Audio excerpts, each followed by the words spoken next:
Oke, assalamualaikum warahmatullahi wabarakatuh. Perkenalkan, saya Ardianita Sulistiawati dengan NIM 2207016106 dari Psikologi 5C. Kali ini akan membahas mengenai komunitas peduli skizofrenia Indonesia. Yang akan dibahas adalah apa itu KPSI, fokus kegiatan dalam KPSI, dampak KPSI, pelayanan KPSI, asal-usul KPSI, dan juga cerita salah satu dari anggota KPSI. Selanjutnya, apa itu KPSI?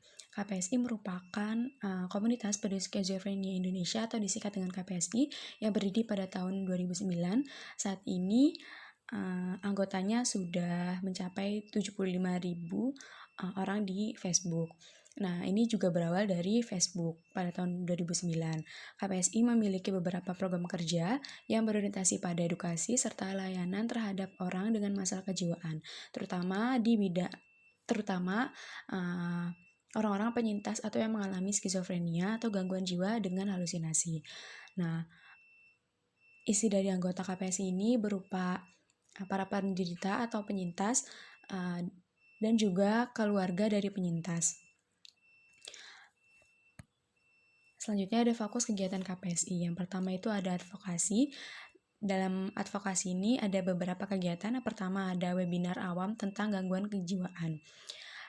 Nah, ini dilakukan secara rutin melalui webinar dengan mengadakan edukasi bagi masyarakat umum untuk membangun kepedulian dan pengetahuan tentang masalah kesehatan jiwa.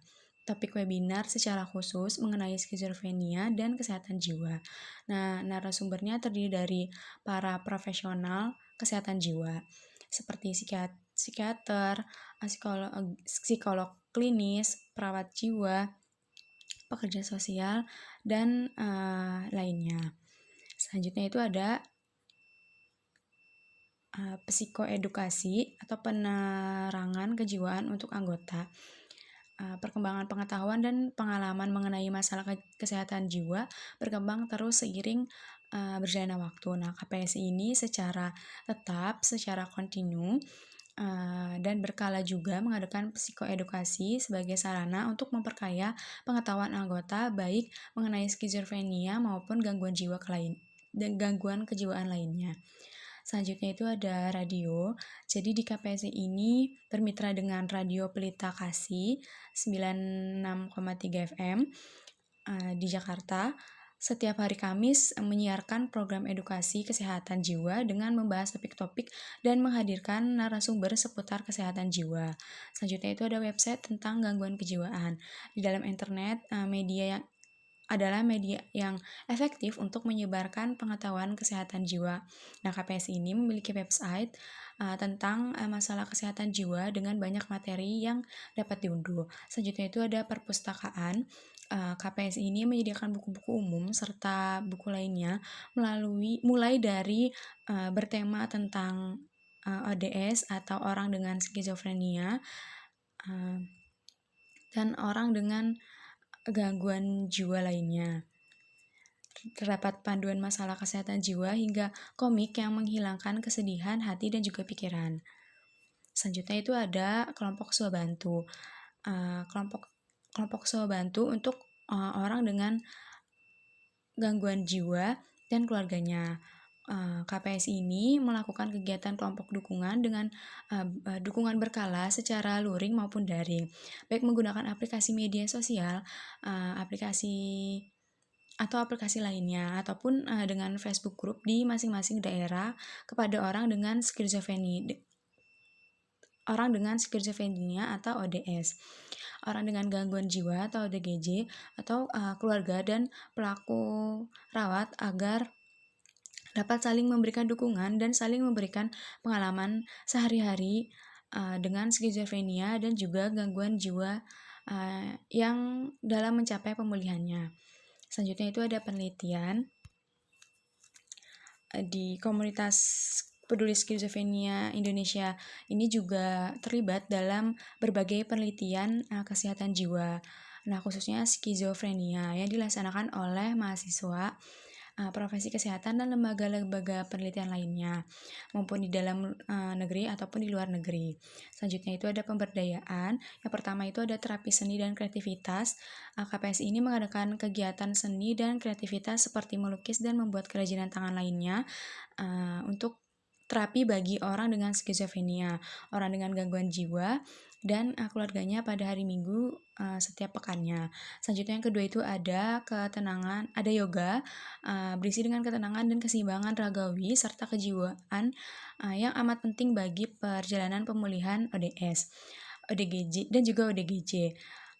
Komunitas peduli skizofrenia Indonesia menyediakan terapi melalui yoga dengan dibimbing oleh profesional di bidang tersebut di setiap hari Sabtu pada jam 10 pagi. Selanjutnya itu ada dampak. Jadi Undang-Undang Dasar Kesehatan Jiwa nomor 18 tahun 2014 adalah salah satu hasil dari advokasi KPSI yang dilakukan dan KPSI bersama Dr. Nova Rianti Yusuf, yaitu seorang psikiater dan juga anggota Dewan Perwakilan Rakyat, berhasil mencapai pengesahan UU Keswa nomor 18 tahun 2014 ini. Keberadaan undang-undang ini sangat penting keberadaannya sebagai dasar hukum semua kebijakan kesehatan jiwa dan pengembangan program di semua wilayah Indonesia. Selanjutnya itu ada konsultasi dan peer support.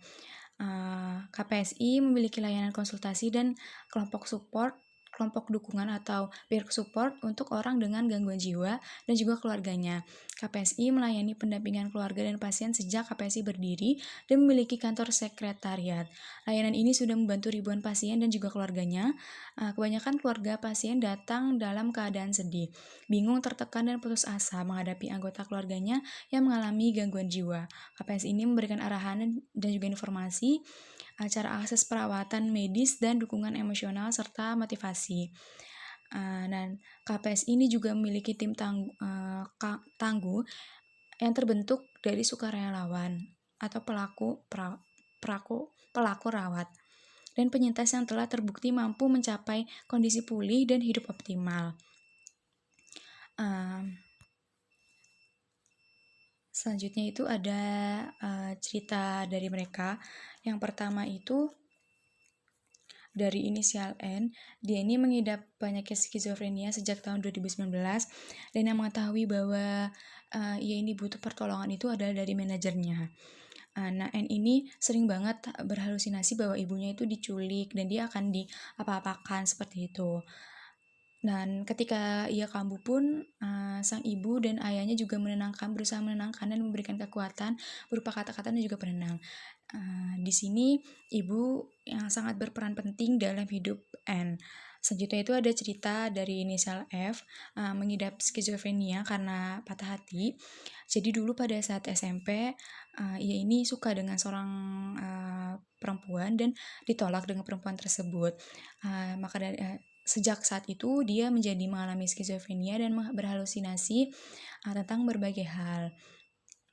Setelah itu ayahnya mencari tahu harus apakah keluarganya dan juga harus apakah anaknya. Akhirnya ia menemukan website KPSI dan saat itu dia juga bertanya-tanya kepada anggota-anggota KPSI dan akhirnya menemukan jalan keluar bahwa anaknya harus dirawat di rumah sakit jiwa pada saat itu.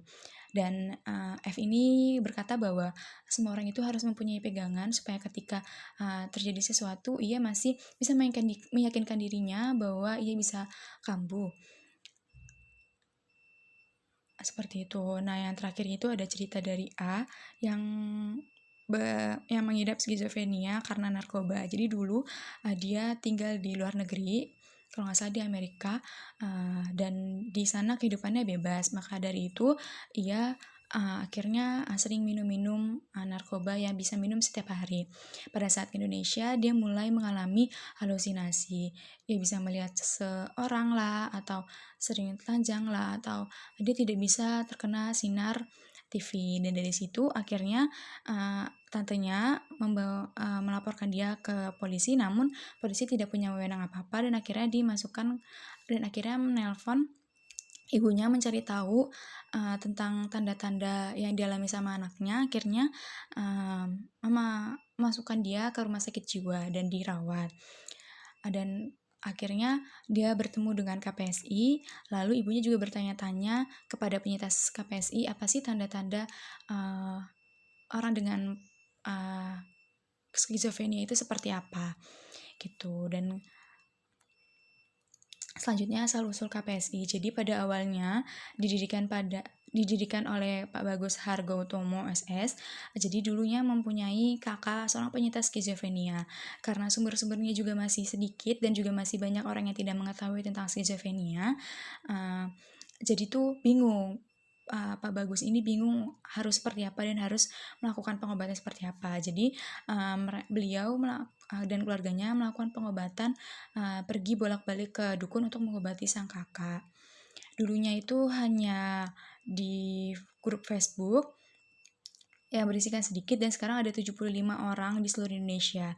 Dan di KPSI ini sekarang melakukan kegiatan-kegiatan secara langsung, bukan hanya di grup saja.